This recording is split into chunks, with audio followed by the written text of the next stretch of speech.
All right. So we're here today with one of the greatest people, I think, one of the most successful people I've ever met or even know about in my life, Tom Kalinske. And Tom, we'll start off by kind of going through your background and cool stuff that you've done because I know you've worked on so many things that I grew up with, that my kids grew up with. Now, keep in mind, I only grew up a couple years ago. So I think at every stage of your career and everywhere you've ever been, I have a really strong connection to. So, just so the listeners know, Tom and I worked together at LeapFrog. I was very privileged to be able to work on some projects that Tom got involved in, and we got to travel around and pitch some TV shows.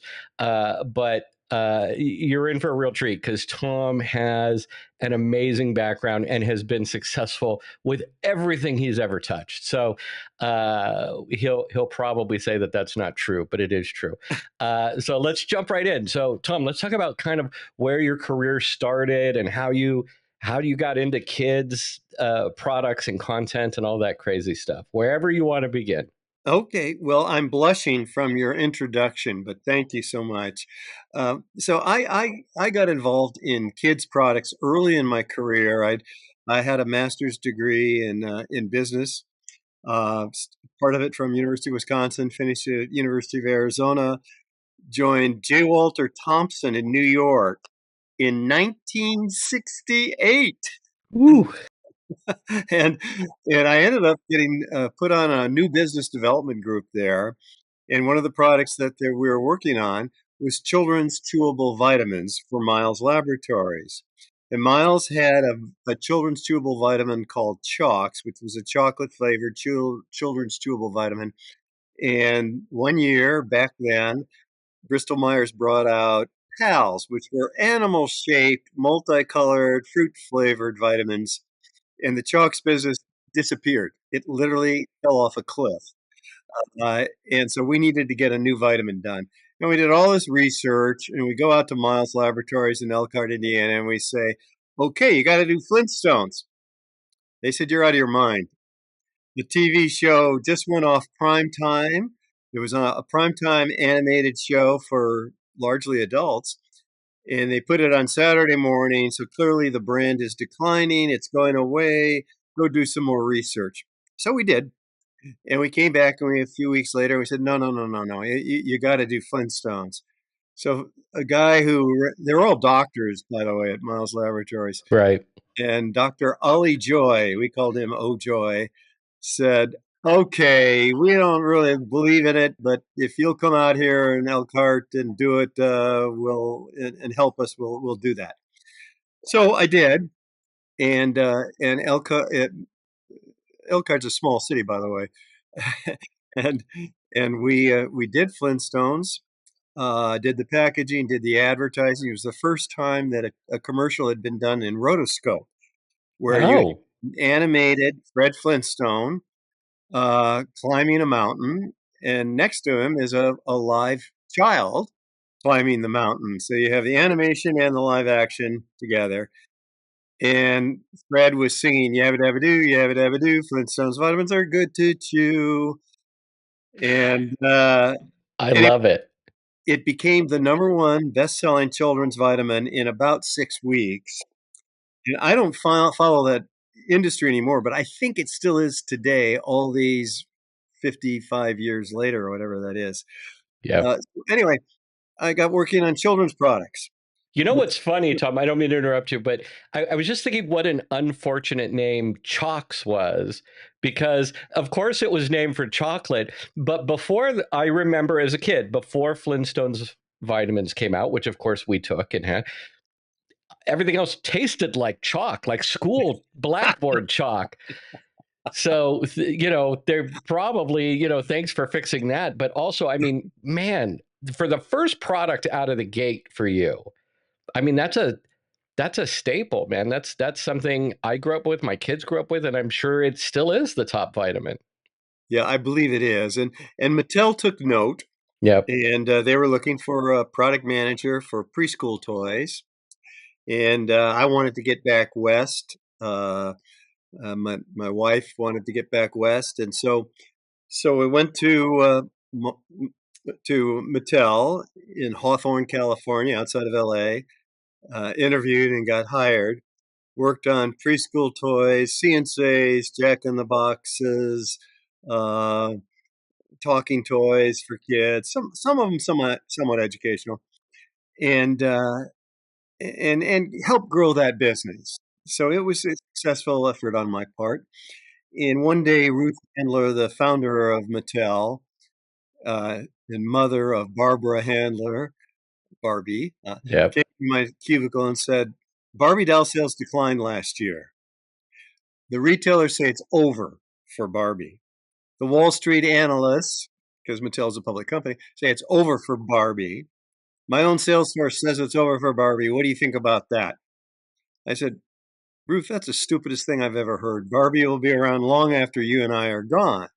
Yeah. And she said, that's what I wanted to hear. And I'm going to talk to Ray, who was my boss's boss, about getting you on the Barbie business. So I went on the Barbie business. But before Ruth left my cubicle, I said, Ruth, why is Barbie so special to you? And she said, Tom, with Barbie, a girl can do anything she wants to do. She can be anything she wants to be. I Yeah. use that thought and those words basically in commercials and on packaging for the next 15 years. And started doing, well, I did lots of occupations: teacher Barbie, Dr. Barbie, veterinarian Barbie, uh, entrepreneur Barbie, president Barbie. I remember both my sisters had Barbie's collections, and they had all of them. Which was the so first off, I think I have so many questions about that, but brilliant kind of insight on your behalf to understand that Barbie was not just about the numbers and the sales, which I imagine were flattened or in decline or something when they asked you to take over it, but that it was more of a cultural movement, and that's why Barbie would always be relevant. I mean, even today, I think of what they do, like Gina Davis and that team over there with their "if she can see it, she can be it" is kind of the Mhm. notion that you were talking about. What was the best-selling occupation for Barbie that you remember? I believe that it was Dr. Barbie. Yeah, I think Dr. Barbie was the best-selling one. Veterinarian Barbie also sold very well. It came with, a veterinarian outfit and a little yeah, puppy. So everybody wanted the little puppy along yeah. with Barbie, a plastic puppy, obviously. No, of course, yeah, And so the occupations did very, very well, but other things did too. I believed in a segmentation strategy. right. So I segmented the market for young girls with my first Barbie, which was easy to dress the doll because it just had snaps and Velcro attachments to put the clothing on the doll. I believed in the collector market, so I did very high price Barbie with famous designers like Oscar de la Renta designing outfits for Barbie. And of course, the occupations were terrific. Olympic Barbie was very, very, very successful. And I hope they're doing Olympic Barbie again this coming summer. I don't know if they are or not, but if they did, I'm sure it would be successful.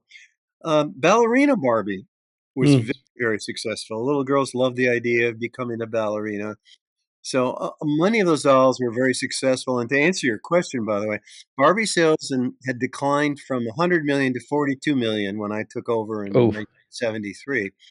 And we grew it from 42 million to 75 million to 135 million to 250 million to 370 oh man, 150 million. And I kept getting promoted along the way. And sure.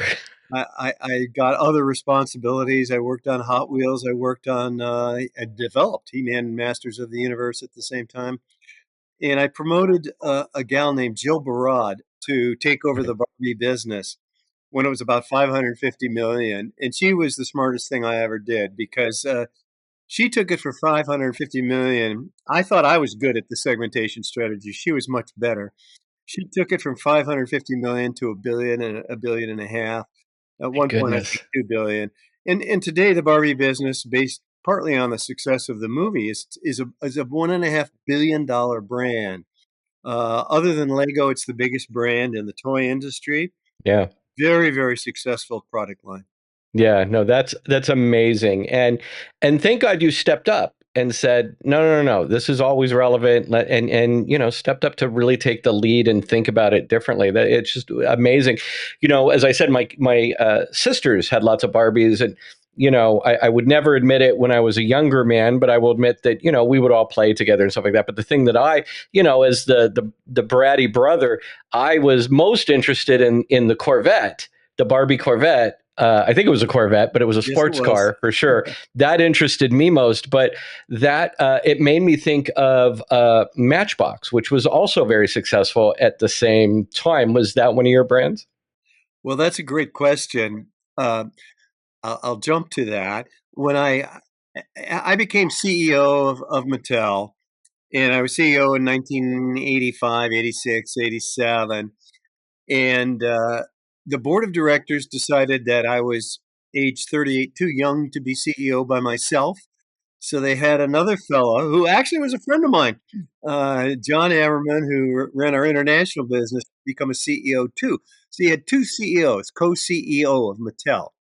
Well, this wasn't a great idea, I don't think, because Yeah. what happens inside a company is some people would say, "Well, I'm on Tom's team," and another guy would say, "Oh, I'm on John's team." Mm, And it was starting to be a kind of a divisive place, and it was a shame because John and I actually we're still friends, right. but people didn't know that, Right.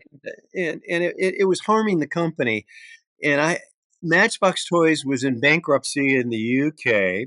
I tried to buy it when I was CEO of Mattel, and I failed because the receivers that in England, the receivers are the bankers, the Hmm. government, the union, the retailers, and other people. And they said, well, you got to keep a manufacturing plant open in England. Well, one of the reasons the company was failing was because I could make Hot Wheels cars for Mattel in Hong Kong for 30 cents a piece, and they could make Matchbox cars in England for 65 cents a piece. So it didn't make sense. Yeah. And so I couldn't buy the company because as a public company, you can't agree to keep something open that's going to for the brand to fail. Anyway, Sure. a friend of mine who ran Universal Manufacturing in China and Macau uh, said, I'm going to go buy Matchbox. And he called me up and he said, why don't you come join me on this? And I explained the problem to him and he said, don't worry about it. I'll take care of that. And so I joined with David Ye and we bought Matchbox Toys out of bankruptcy in the UK. And aside from the cost of the product being out of line, there are other things wrong with the company. They had a very old, staid management team, fine old London gentlemen who would leave the office at 11 in the morning and go to their private club in London and have lunch and drink with their buddies till 3 and then come back. And one of them owned a horse racing business on the side, and so he spent the advertising budget on horse race magazines. Another one had his hobby was a hot air balloon. So there was a hot air balloon floating around southern England with a big Matchbox logo on it. Cost a lot of money and didn't really do much good for the business. So I fired them and I went into the company and I found some young 20-year-old guys, 25, 26-year-old guys who I promoted to run marketing, to run manufacturing, to run finance. And they were terrific. And we ended up turning the business around. And oh, of course, David at one point said, "Okay, you can close that plant now." It was in Right. Enfield, England. So I closed that manufacturing plant. We moved all the manufacturing to Macau and Hong Kong.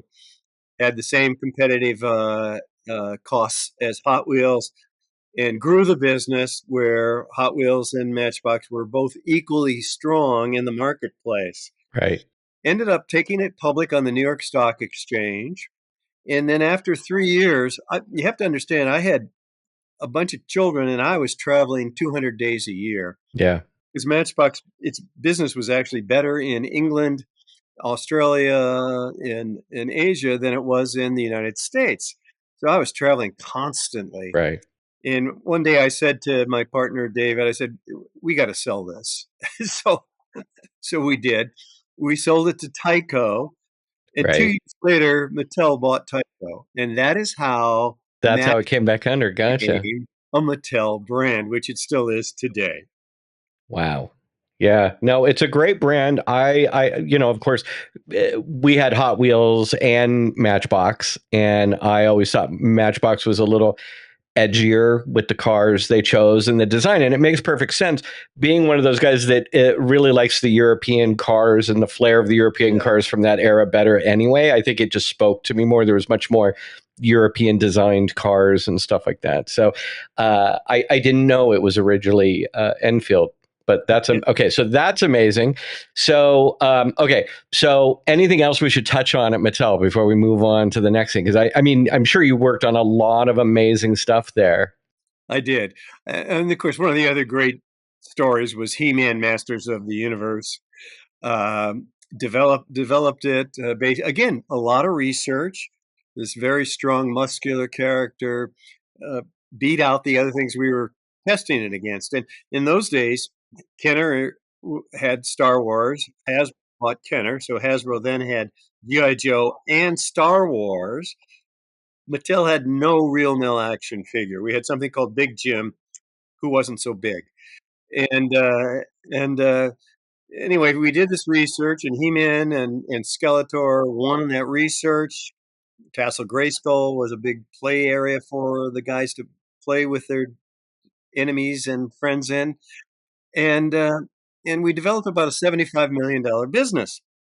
Well, the chairman of Mattel came into my office one day and he said, "Well, it's nice you got a $75 million business, but it'll never compete with Star Wars and G.I. Joe because you don't have a movie or a TV show and you can't get one." I said, "You want to bet?" So I did a deal with Group W Westinghouse, who own television stations all over the United States, and Filmation, an animation house in Los Angeles. And we each put up $3.5 million, so $7 million budget, and we produced 65 half-hour episodes based on He-Man and Skeletor, and each episode had a moral message to it, good versus evil Right. thing, and don't steal, and don't hit your sister, things like that. And anyway, uh, it became a huge hit. Yeah. We the rate in the rate we couldn't advertise He-Man in the He-Man television show. That was Right. the advertising guidelines. But we could advertise Hot Wheels or other products, or we could sell those commercial time slots, which we did to McDonald's and to Kellogg's and to Post and to Nike. Well, the cost of the spot depended on the ratings. Well, the ratings of the TV show were so high Yeah. that we ended up making a profit off the television show, which frankly we never anticipated. And Yeah. of course, at the same time, it drove the business, and then it grew from 75 million to $750 million as a brand. And then we did a lot of licensing of He-Man and Masters of T-shirts and shoes and posters and Mm. comics and you name it. So Yeah, no, it was huge. It was a little after I was a little old for it, but I knew all about it. I knew all the characters. I knew who Skeletor was. I knew, just because you couldn't escape it. It was so huge. Why do you think it got so big? Because I don't think it's just because it was on TV. I think the underlying universe that you yeah, guys created and the content. I mean, I wonder if you could speak about that a little bit about the importance of strong content. It wasn't yeah. just because it was on TV and therefore it had extra exposure and therefore it was got big. It was really good content. You're absolutely right, and we spend a lot of time on the stories. Yeah. Having good stories, good content was terribly, terribly important. And there two guys at Mattel at the time, Joe Morris and John Wims, uh, really were very careful about how those stories developed and how they ended. And as I mentioned, at the ending, we always had a positive moral message. So I think that was important too. The whole good versus evil idea. And you could do that in many, many, many different ways. And of course, we had great characters. I mean, Yeah. aside from He Man and Skeletor, you had Iron Man. You had oh, one of the funny ones was for Skeletor, you had Evil Lynn. Yes. Evelyn Evil Lynn. Yeah. And I love it. she That's was great wordplay. Yeah. Skeletor's good girlfriend, and she was evil. Yeah, of course. Yeah. So Just amazing. lots of fun things like that. But you're absolutely right. Great content, great stories. The comics were very successful. The movie, the Yeah. TV show was very Yeah. successful. The movie was not so successful. That's because we cast Dolph Lundgren as He-Man, and He-Man all of a sudden had this very strong Swedish accent, which didn't Yeah. fit. Yeah. Yeah. Yeah, no, like I said, it was a little bit after me, but I was hyper aware of all that stuff. And also it's one of the things that I've gone back to. There's a couple different creators or properties that I always go back to when I'm talking to creative teams about the importance of understanding the whole universe of what you're trying to create and the depth of what's there, and having a very clear, this is what we're doing, this is what we're trying to say. Because I think a lot of people, or I see a lot of content where it doesn't seem really well thought out. It's just kind of slapped down and put out there. And it's a theme for me, this idea of you have to have respect for the audience. And I don't think there's a healthy enough amount of respect in the kids business in general. I think, we kind of, some companies talk down, or the educational content is not as crisp as it could be, or we're worried that they won't be able to get concepts that they're absolutely, kids are able to grasp onto certain concepts. So it's one of those things that I always go back to and say, no, no, no, you got to push a little bit more. It's got to be entertaining. Like you have to put all the care into it that you would for an adult, and then even more because it's for a child. You have to think of it Yes. a little more. So it's definitely one of those things that we kind of go back to as a touchstone and say, like, I always say, think of the He-Man universe and think about all those great characters and locations and messages. And so anyway, Well, love that stuff. one of the other great things, from my perspective anyway, was that the TV show, those shows, 20% of the audience was girls. Yeah. And again, this brilliant gal I had hired, Jill Barad, brought that up to me and said, "Hey, 20% are watching are girls, and we should turn He-Man's sister into a character and develop a girls' line of action figures."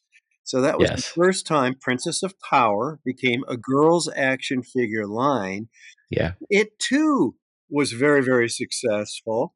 And we did the same kind of thing. We developed lots of characters, good girl characters, bad girl characters, and developed television show based on Princess of Power. And it was very successful. Yeah. I noticed last year Netflix picked it back up, and we're showing the show again. So no, to your point, good content, good stories are critical, critical, critical. Yeah, definitely. Okay, so you've had major, major successes on all the biggest brands with Mattel, and I would argue the biggest brands they've ever had, right? Like, it's still the same brands that still drive their business. That's right. So it's just amazing. And then, so where do you go next from there? Do you go to Sega? I went to Sega. I actually I was on a beach in Hawaii with my kids, and this guy who is CEO of Sega shows up in a suit and tie. So I'm on this beach in Maui, and I look up and there's Hayao Nakayama from Japan. I said, "What are you doing here?" He said, "I'm looking for you."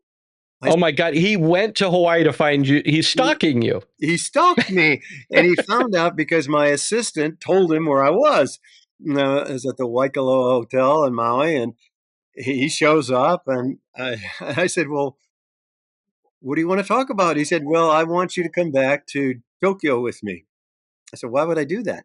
Well, because previously I had turned him down Hmm, for handling the 8-bit master system when I was at Matchbox. He wanted us to handle the distribution of it in Europe because our European distribution was so strong.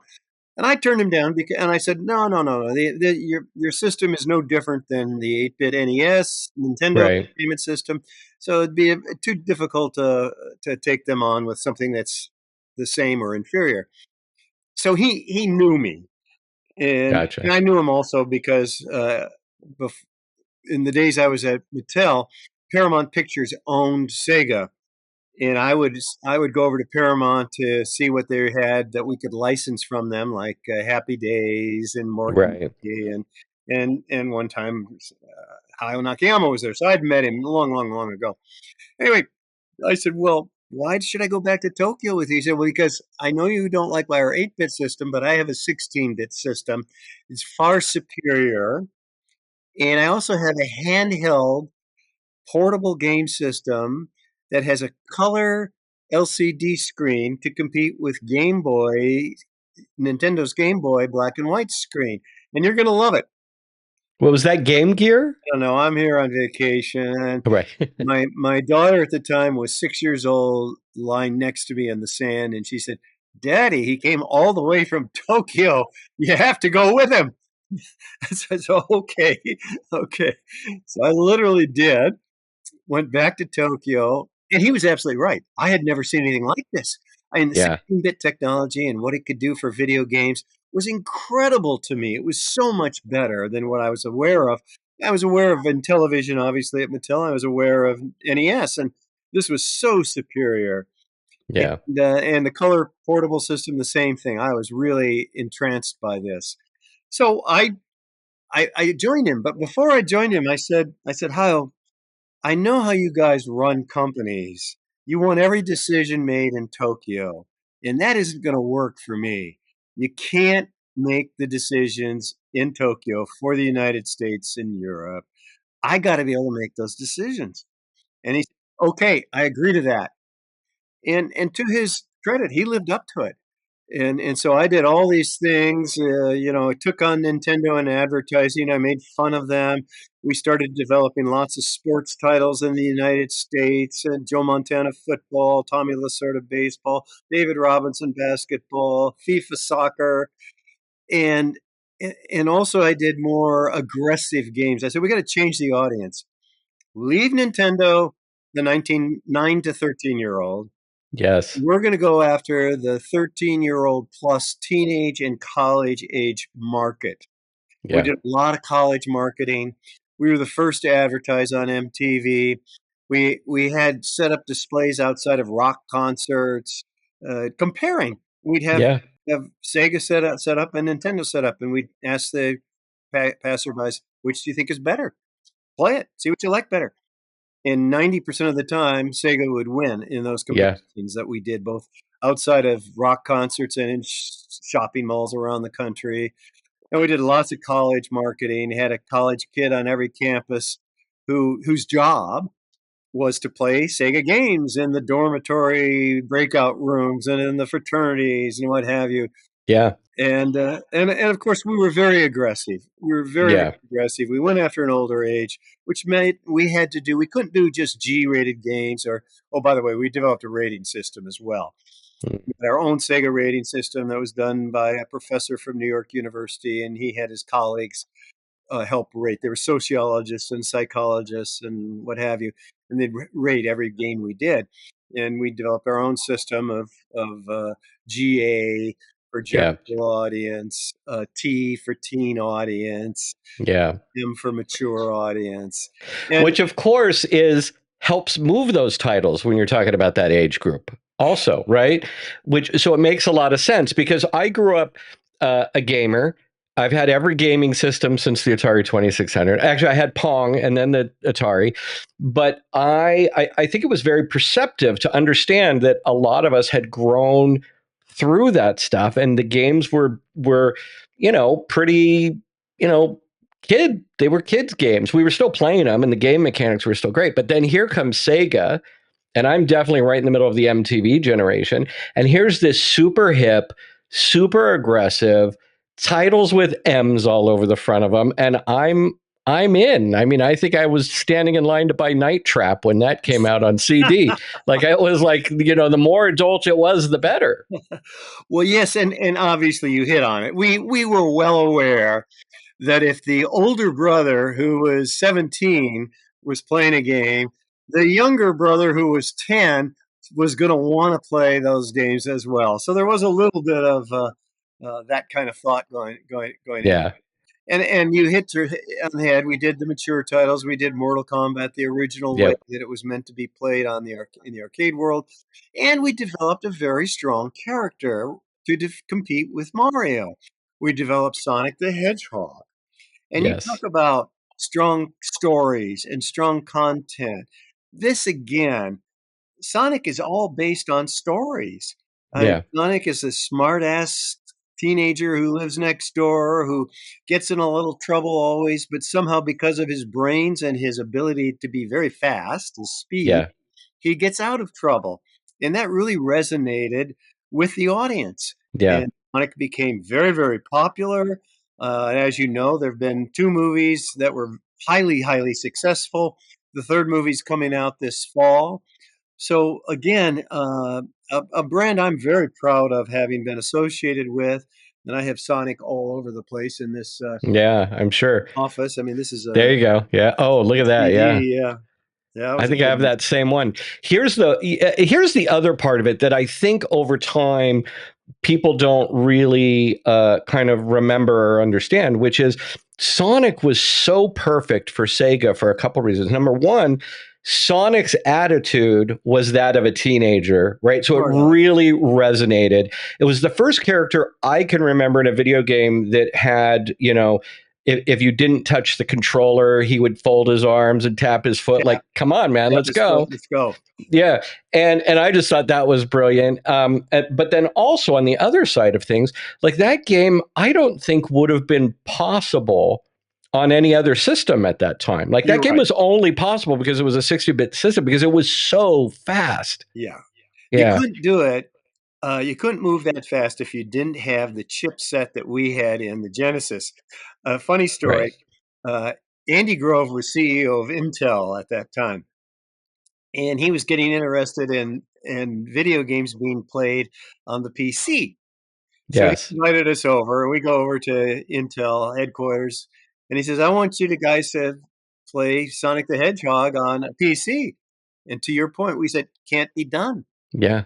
The chips you have are not fast enough, are not good enough for us to do Sonic the Hedgehog on your Intel Inside machines." Yeah. Isn't that And he was amazing? astounded at that, and we had to prove it to him, which we did, and Yeah. he was, like, really angry with his engineers for not knowing that. That's really funny. So also at Sega, so love all that stuff. And by the way, too, the advertising campaign, I kind of touched on, but the advertising campaign was so perfect and so perfectly seated for what that product was. And to this day, they're the only video game commercials I can remember from that time period, with the Sega, Well, brilliant. we made fun of Nintendo. We Yeah. positioned them as the little kids' machine, and Yeah. we did that by showing again how fast you could move on the Sega Genesis. You could move characters around. You could move cars around. We did Yeah. one commercial where we had a race car, a Ferrari going down the track, and next to it was an old milk truck that was wheezing smoke out the back, and we had a Yeah. Nintendo mounted on the back of it. We said, "Well, if you Yeah. don't mind playing with old technology like a milled milk truck, you can play on Nintendo. But if you want to play with a machine that's as fast as a Ferrari, you need Yeah. a Sega Genesis." And off the thing would go down the track. Yeah. It's But we had amazing. fun commercials like that. Yeah.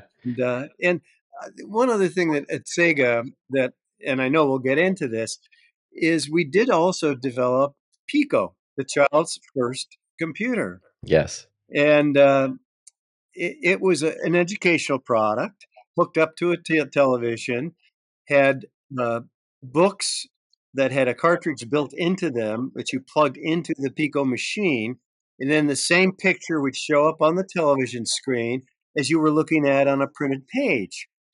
And you could manipulate with a stylus. You can manipulate the characters on the TV screen, and you could read the stories, or the stories could be read to you.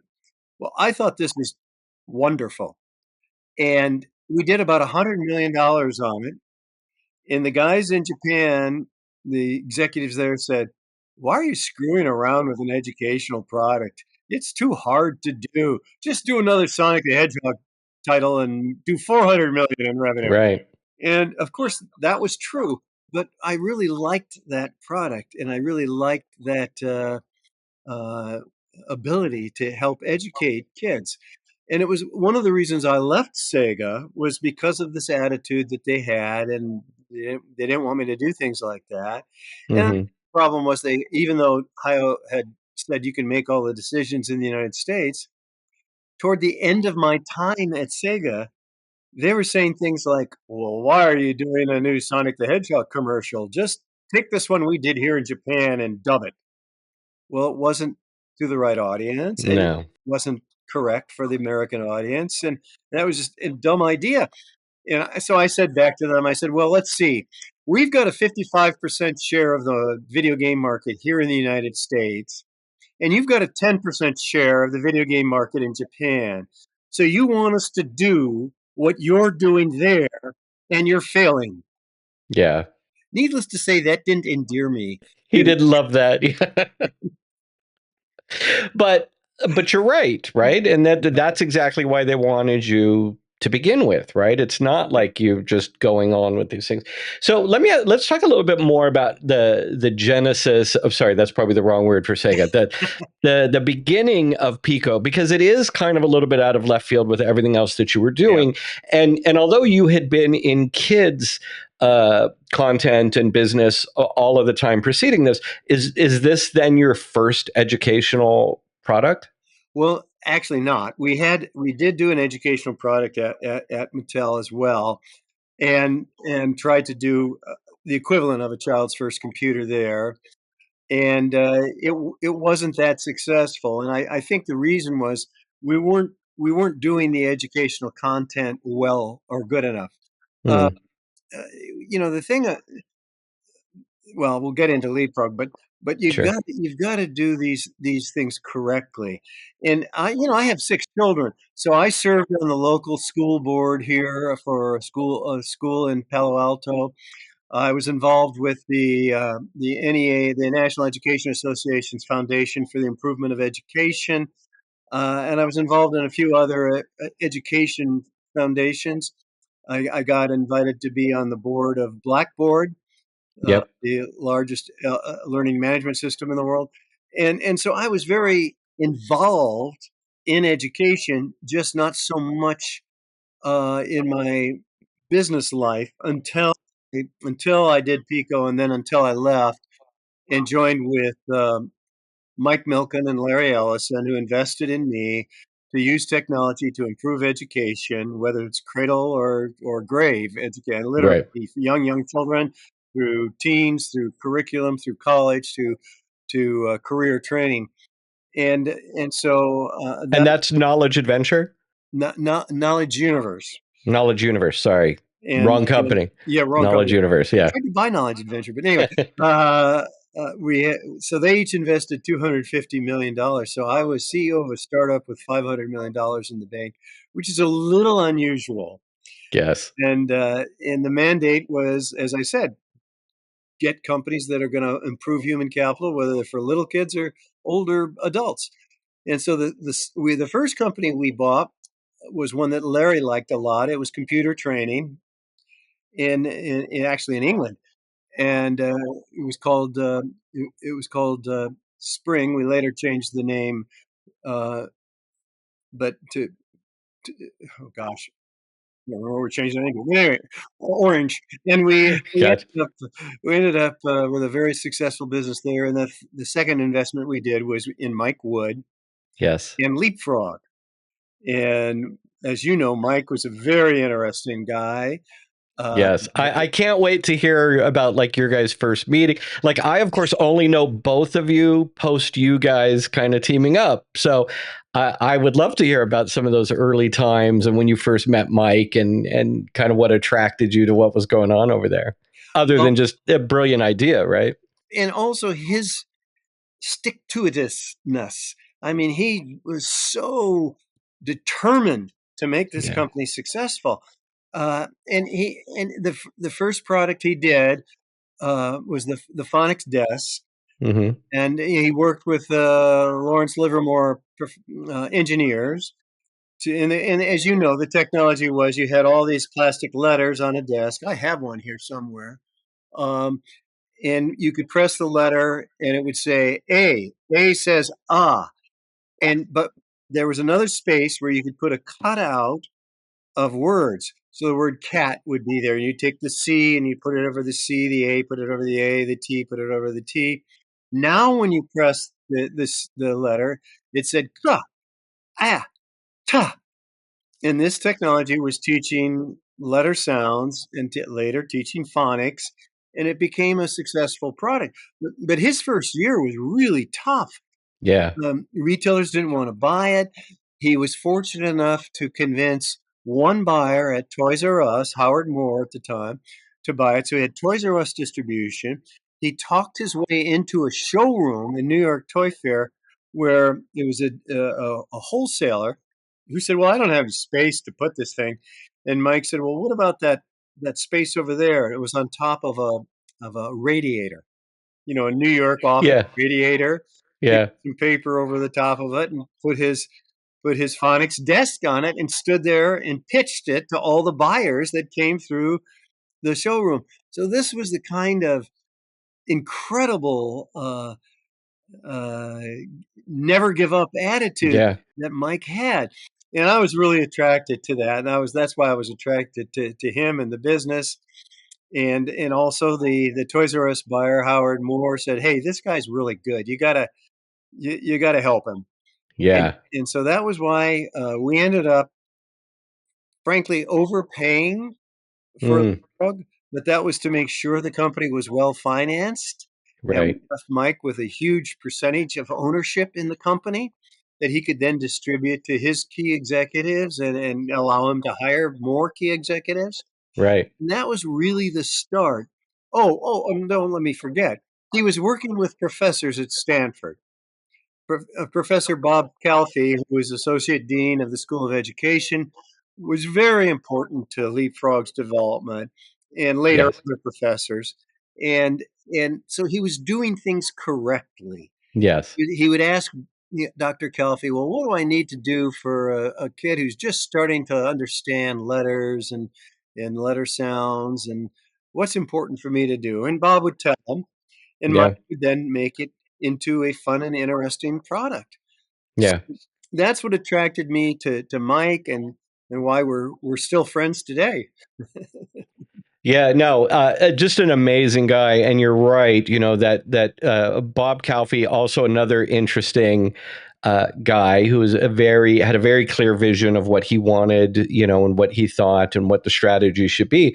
And it wasn't just at the very beginning that things went through Bob Calfee; it was all the way through. I mean, I remember going in to pitch Mike on things, and he'd say, "This is great. Just run it by Bob. Just run it by Bob." And I could say, "Well, why do I have to? If you like it, why do I have to run it by Bob?" But Bob would always have some great insight, or just tweak Yeah. this and do this. Bob was good because he was so good with the curriculum, but he also understood that we had to engage the Yes. child, Has or to make it none of fun it and mattered. interesting. Yeah. Right. Right. Well, So yeah. one of the stories I love about Bob is, of course, he became head of our education advisory board. And as Yes. you recall, we had some other professors involved from both Berkeley and Michigan, and we had Dr. Suzanne Barchers involved. Yeah. I remember talking to Suzanne, and I said, "So, how are you getting along with Dr. Calfee?" And she said, "Well, he's kind of an fart, isn't he?" That's And funny. and then she said, "Oh, he's a pompous guy." And they ended up getting married. I know, it's so crazy, isn't it? I just did the same thing. I just had a discussion with Suzanne for this podcast project a couple weeks ago. We talked a lot about Bob and their relationship, but yeah, no, it's so funny because what a great team that was, because it was Suzanne, and it was Bob, and it was Anne Yep, Cunningham, right, and and Ruth Nathan. Cunningham. Like, what an all-star team of educational advisors, Yeah, right? Like, when I first got there, I wasn't a real educational guy. I was more the content guy. And over time, they really won me over to their side with, just how thoughtful they were. But we were very fortunate, I think, that they were tempered in such a manner that they understood engagement was the key. they did. They Yeah. did. And of course, Suzanne in particular, having written many, many, many children's books, really Yeah. understood the importance of story again, and Yes. engaging content. And thank God for that, because that sure helped us make LeapFrog successful. Yeah, no, definitely. So what about Jim Margraf with the Odyssey Globe? How did that come in? Because that became the underlying technology of the LeapPad, which was the big product, right? So was he part of your group that came in to LeapFrog, or was that an acquisition later? That's a great. Thank you for reminding me of that. So, uh, Knowledge Universe. I meet Margraf, and I go up to their office over in near San Jose, and I see the globe. And it was a fantastic product. You take a stylus and you touch the country, and it tells you the population, the highest mountain, the longest river, the number of telephones they have, whatever. And it plays the national anthem of that country. And if you touch that country and then touched another spot, it would tell you how far apart those countries were. And I was really taken by the globe. But at the same time, remembering my Mattel experience, one of the things I didn't mention when I was at Mattel is in the preschool product line, we did talking books, which Mm, was the old voice mechanism where you turn the page, pull the string, and it tells you a little bit of the story on that page, right? yeah, Later, we did it with a battery. You didn't need the pull string anymore. You could touch it, and it would have a little longer story about that particular page. And I said to Jim, I said, "Boy, this is great. You've got this technology in this round globe. But when I was at Mattel, we used to do it in a flat form with storybooks, and we sold millions of them." And he said, "Oh, you mean like this?" And he opens a drawer and he literally pulls out what became the Leap Pad.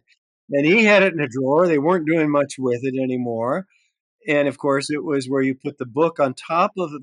And the technology, as you know, was yeah, the ink underneath the plastic was carried an electric current, and you had antennas essentially at different places, and it knew where you were on the page of that book, and it would phonetically pronounce that word, or if you touched the picture, that character would come to life, or you could read the whole story.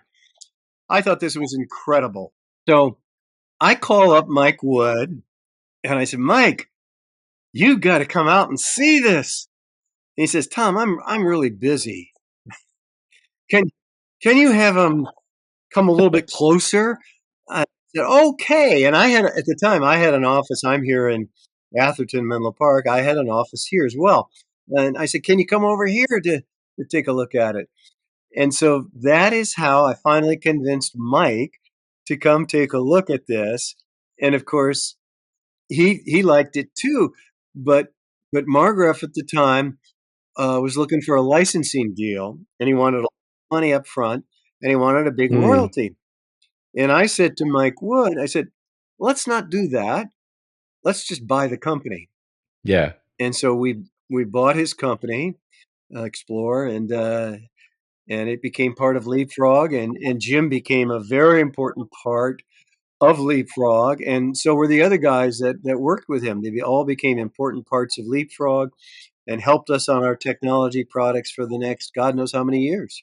yeah, yeah. I mean, it was amazing for me. LeapFrog is such a unique company because it understood a lot of things that are normally very disparate in companies, and I think you'll know what I mean. But you know, there was a real high regard for technology. There Yes. was a real high regard for content and a real high regard for pedagogy.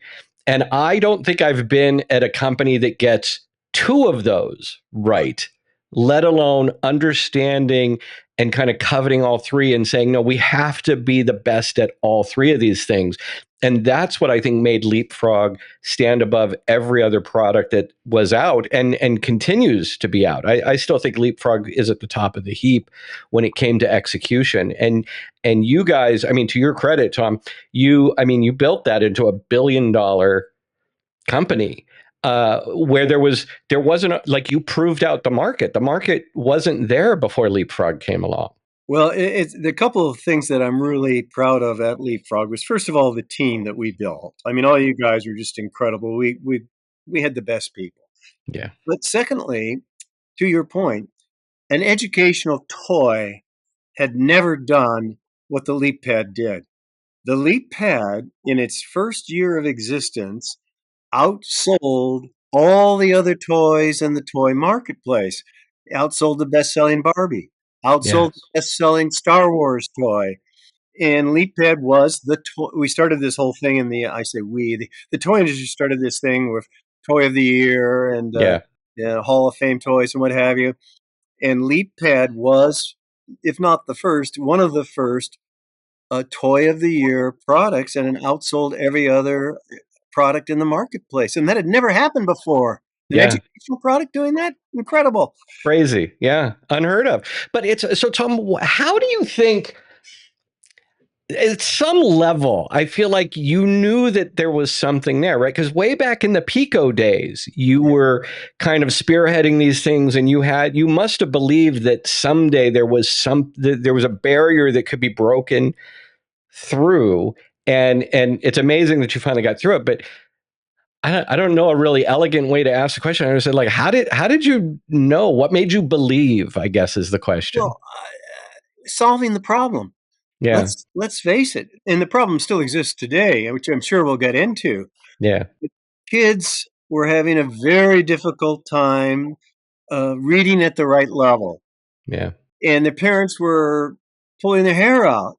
You know, we need they need help, Yeah. and why not do it in a fun and interesting way, as well as certainly they're trying to do it in classrooms. Well, let's do it in the home in a fun and interesting way, and help these parents have their kids improve their reading skills and their math skills. And if you can't read, you can't do science, you can't do anything else.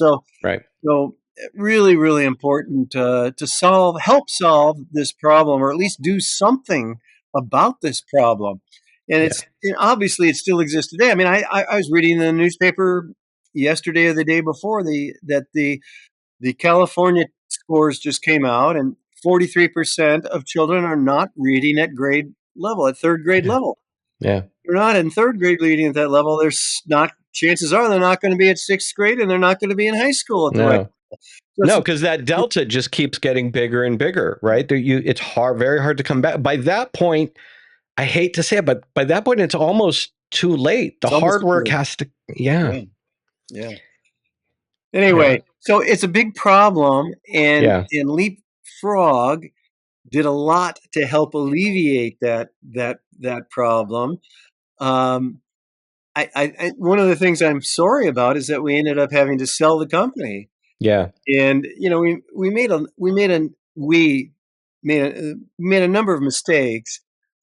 We After I stepped down and Mike stepped out, we brought in a CEO who, frankly, didn't like education and he didn't like right, children. Great yeah, to run a company, uh, and he didn't do anything correctly. yeah, And sales kept declining, declining, declining. And so yeah. the board of directors said, "Oh, well, we got to sell this." And so we ended up selling it actually to one of my old friends from University of Wisconsin. I don't know if At you know that. VTech, Alan Wong and I were at the University of Wisconsin together. I had no idea. He was That's an amazing. engineering student. His favorite professor was my uncle, John Weber, who was head of the electrical engineering department. And Yeah, Alan went on to found VTech. And VTech did educational toys, but also did mobile phones and other products, children's nursery products, and what have you. And so we ended up having to sell to Alan. Killed yeah. Yeah, I mean, it was so I think there's a couple things. So one thing I'll say, and it's going to sound like I'm blowing smoke, but it's not. It really is true that once you and Mike were out of the company, I kept working with the company, producing videos with my own company, but the passion just kind of left. There was the early days of LeapFrog had a very passionate group of people with a very clear, singular Yeah. goal. We always talked about the leapfrog generation, this whole generation of kids that will have learned to read from these products and learned all these other things. And it got weird. I will say, on the business side of things, it seems to me the market kind of fundamentally changed as well, right? Because we had the decline of Toys R Us. Yeah. the rise of Walmart, and direct to consumer wasn't a real thing yet, Yeah. right? So it was right in that in between time. At least this is the story I tell everybody. It was an in between time in the market where there was really nowhere to go. You couldn't go to one side or the other because the market that dominates now didn't exist, and the market that we were built on was going away, and Walmart was just squeezing the margins so tight. Yeah. There was not a lot you could do there. Right, and Target the same. So the Yeah, retail environment, as you said, changed dramatically, and there was no other way of reaching the consumer. The internet was nothing yet, yeah, and Amazon was nothing, or it was just starting to grow. yeah, So it was a difficult time period. I think if there had been other decisions made, though, we could have weathered it. That yeah. and we didn't have a chance. Yeah, yeah. No, it was tough. Why do you think that there hasn't been a company, a LeapFrog-like company, that's come in to fill that vacuum? I mean, the problem is still the same. It's third grade scores, which really originate before the child even gets to school. It has so much to do with what happens in those first 4 or 5 years of their life. So the pain point is still there. What I always think to myself, why hasn't there been another leapfrog? It's a great question. I think some have tried. Mm, I mean, ABC Mouse has certainly tried. yep.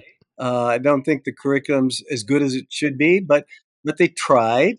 And Hmm. lots of educational software that was done from, you mentioned Knowledge Adventure, Hmm. which ended up growing to being a fairly large company with computer software, but they overproduced software, and again, it was sold largely at retail, and and they also just didn't do it well enough, and, Yeah. and they had and when they were sold, it's got kind of a funny story. They were sold. Mattel ended up buying them, right? Of And course. my protege, who I previously said was so brilliant, Jill Barad, Yes. paid, I don't know, something like 900 million for them or something.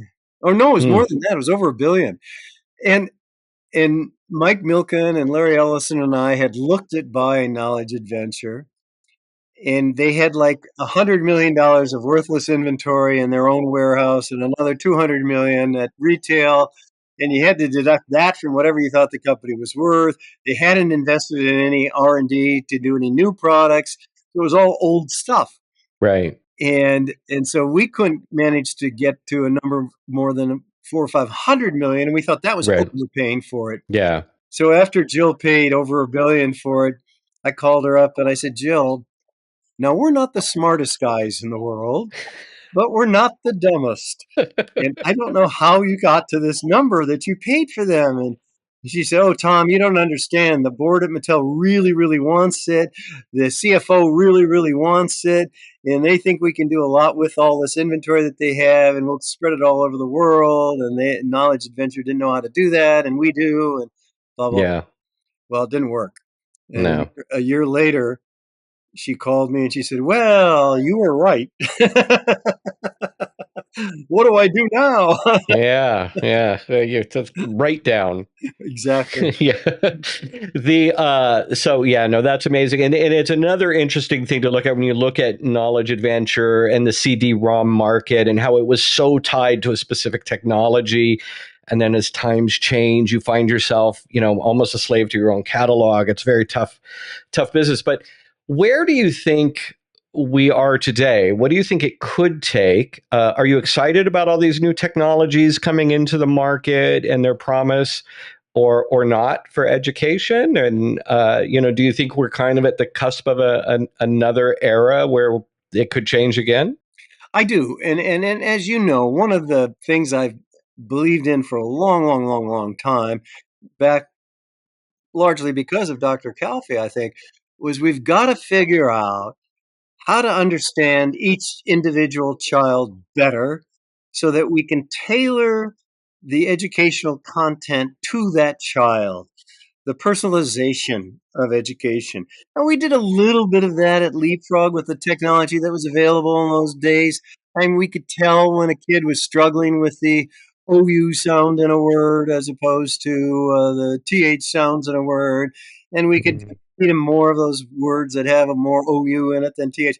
And, you know, that was that was a step in the right direction, but it isn't what I'm talking about.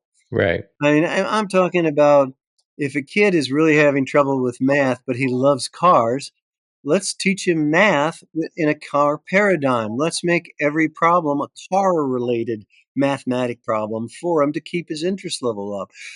Things like that, I think we're on the cusp of with AI. I think we're going to be able to do that. I think you're doing it with Leonardo, and that's where I want the world to go. I think we'll see tremendous strides if we can accomplish that because we'll keep the child interested. We'll be able to tune that Hmm. content to that particular child's needs and wants and way of learning. So for me, this is going to be a huge step forward once again. Yeah, no, I couldn't agree more. Obviously, that's the whole kind of premise and the thesis of Leonardo. It's funny as you were talking about it, I was thinking like when I was thinking back to developing LeapFrog stuff and what we wanted to do, but the technology just wasn't there. And I think the light bulb moment for me was working on one of your products, which was, do you remember Vocabulator? Yes, Yeah, the twist and turn thing, yes, which, so it was just for people listening, it was kind of a thing where you could work on spelling and vocabulary and you would twist to change the letters on a little digital readout. But the thing that, like, it was kind of a forgettable toy, if that's not offensive, except for the fact that the parent could easily load in the child's vocabulary words that they were working on that week. yes, And now the whole toy, the value proposition of that toy was thousands of percent, more valuable because it was so personal and specific to them. And I think that was the first light bulb moment for me when I realized, oh, like general knowledge, like we've been doing it the same way forever in a general fashion, but when you can get highly specific, like you say, if it's a car paradigm or a music paradigm or whatever paradigm, and you kind of integrate the learning in that, that's the holy grail of it.